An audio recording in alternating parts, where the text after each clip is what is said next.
جی یہ ہاں یہ اچھا، اب یہ جو مطلب ڈفرینٹ کلرز ہیں، جیسے کلرز کو آپ ایکسپلین کر رہے تھے، اور مطلب خاتون بھی بہت خوبصورت ہے، اس میں سبز رنگ بھی ہے، لال رنگ بھی ہے، اور پھر جو اس کی آنکھ ہے اور وہ ڈائریکٹلی جو سامنے کرنسی ہے یہ ڈالر. جی جی اچھا یہاں سے آپ بات ادھوری رہ گئی تھی، جی آگے چلائیے. میں ابھی یہاں پہنچا تھا کہ اس کی آنکھ ایک بہت بڑے سوال کی میں کھلی ہوئی سامنے ڈالر کی طرف دیکھ رہی ہے، مرکوز ہے، لیکن اس عورت کے ہونٹ نہیں ہیں، یعنی اس کی قوت گویائی جو ہے وہ سلب کر لی گئی ہے. جیسے کہ ہم جانتے ہیں کہ 2 ماہ سے زیادہ کے کرفیو میں اس کی کوئی چیخ تک باہر نہیں جا رہی، اس سے کوئی رابطہ نہیں ہے کسی کا، وہ کچھ بیان نہیں کر پا رہی، تو اس کے ہونٹ نہ بنا کر میں نے کہ یہ بھی اس کے ساتھ ظلم کہ اس کی قوت گویائی چھین لی گئی ہے. اب یہ جو خاتون ہے، جہاں اس کے پاؤں نیچے کی طرف گر رہے ہیں، یا وہ جہاں اس وقت ہیں اس کے پاؤں، کیونکہ وہ خاتون جو ہے وہ اس پھانسی کے پھندے میں اور ہاتھ پاؤں بندھنے کے باوجود شی از الائیو، وہ زندہ ہے، اور وہ ایک طرح کا اس سارے امتحان سے، یہ گزر 2 رہی ہے. ماہ سے زیادہ کے کرفیو کے امتحان سے، آزمائش سے، کڑی آزمائش سے، وہ اپنی قوت ارادی اور اپنے عزم کی بلندی سے وہ ابھی بالکل گزر رہی ہے. اب جہاں اس کے پاؤں نیچے گر رہے ہیں، وہاں دیکھیے میں نے ایک فوٹوگراف استعمال کیا ہے ہاریزانٹل یوں کر کے. اس میں جو مودی کی اس حرکت پہ کہ اس نے اس کی جو قانونی، جو اس کی سیاسی اور تاریخی حیثیت تھی وہ ختم کر دی ہے، اس پہ اس پروٹیسٹ کے خلاف جو پیپرز میں، نیوز پیپر میں یا میڈیا میں پوری دنیا میں جو پروٹیسٹ ہو رہا ہے، یہ درمیان کا جو فوٹوگراف ہے یہ اس کو بیان کرتا ہے. میں نے اس کا فوٹوگراف استعمال کیا ہے. اس کے دوسری سائڈ پہ جناب عمران خان کی تصویر ہے، جو اس پوسٹر کے اندر، اس کریشن کے اندر ایک شخص کی تصویر یا فوٹوگراف سے کہیں زیادہ پاکستان کے اس بیانیے کا اصل میں یہ تصویر ہے جو کشمیر کے سلسلے میں پاکستان نے اختیار کیا ہوا ہے، اور وہ اس کی شارک کا مسئلہ ہے. اب اس کے تیسری طرف یعنی شروع میں یہ 3 جو میں نے دیے ہیں فوٹوگرافس، اس میں اب جو پہلا فوٹوگراف ہے اس سائڈ پہ، یہ جو ہماری اعلیٰ بہادرانہ عسکری جو ہماری قوت ہے، جو ہماری افواج ہیں، وہ انہوں نے ماضی میں بھی جس طرح وہ ہماری ہر توقع پہ پورا اتری، اور انہوں نے بھی اب بھی ہمیں پورا یقین دلایا ہے کہ اگر خدا نخواستہ کوئی جارحیت ہوئی تو وہ اینٹ کا جواب پتھر سے دیں گے، اور اس ملک کے تحفظ کی وہ پوری ضمانت دے رہے ہیں. تو میں نے جو پاکستان کا جو کشمیر کے بارے میں جو پروٹیسٹ ہے اور ہمارا جو اس کے بارے میں بیانیہ ہے، اس کے ساتھ ہماری افواج کا میں نے وہ کمانڈوز کا ایک دستہ دیا ہے، جو بہت ولولہ انگیز انداز میں ہم دیکھتے ہیں کہ وہ اللہ اللہ اللہ مطلب کرتا ہے، مطلب رگوں میں خون کو گرما دیتا ہے. سو وہ میں نے ہمارے جو افواج ہیں ان کے اس سلسلے میں عزم کی تصویر. اچھا اسلم صاحب، جب یہ تصویر آپ لے کر وہاں پہ آپ نے یہ اس عمل کا آغاز کیا، تو کیا اپروچ تھی ذہن میں کہ کیا کرنا چاہتے تھے، کیوں، اور پھر مطلب بھی سخت تھا، پھر عمر کے حوالے سے بھی آپ کو مشکل ہوتی ہوگی وہاں پر کھڑے ہونا، اور پھر آپ 1 گھنٹہ 2 گھنٹے، اور پھر کوئی دیکھتا ہے نہیں دیکھتا، مطلب یہ بھی ذہن میں وسوسہ ہوتا ہے کہ یار پتہ نہیں لوگ کیا کہیں گے، میں وہاں پہ ہوں گا. تو کیا ذہن میں خیال کیا تھا کہ بھئی کیا کرنا ہے، کیوں نہیں سوشل میڈیا کیوں نہیں استعمال کیا، اپنے شاعر دوستوں کا حلقہ کیوں نہیں استعمال کیا، کوئی ادبی محفلیں کیوں نہیں منعقد کروائیں، کہیں بھی آپ جا سکتے تھے، آپ کو رسائی حاصل تھی، تو یہ کیوں طریقہ اختیار کیا آپ نے؟ یہ اس میں تھوڑی سی گزارش سے وہ ڈالر رہ گیا ہے وہ میں ایکسپلین جی کروں. ضرور ضرور.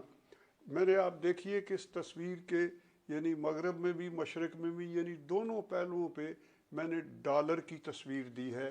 ایک طرف ڈالر کا سیدھا اور دوسری طرف ڈالر کا الٹ.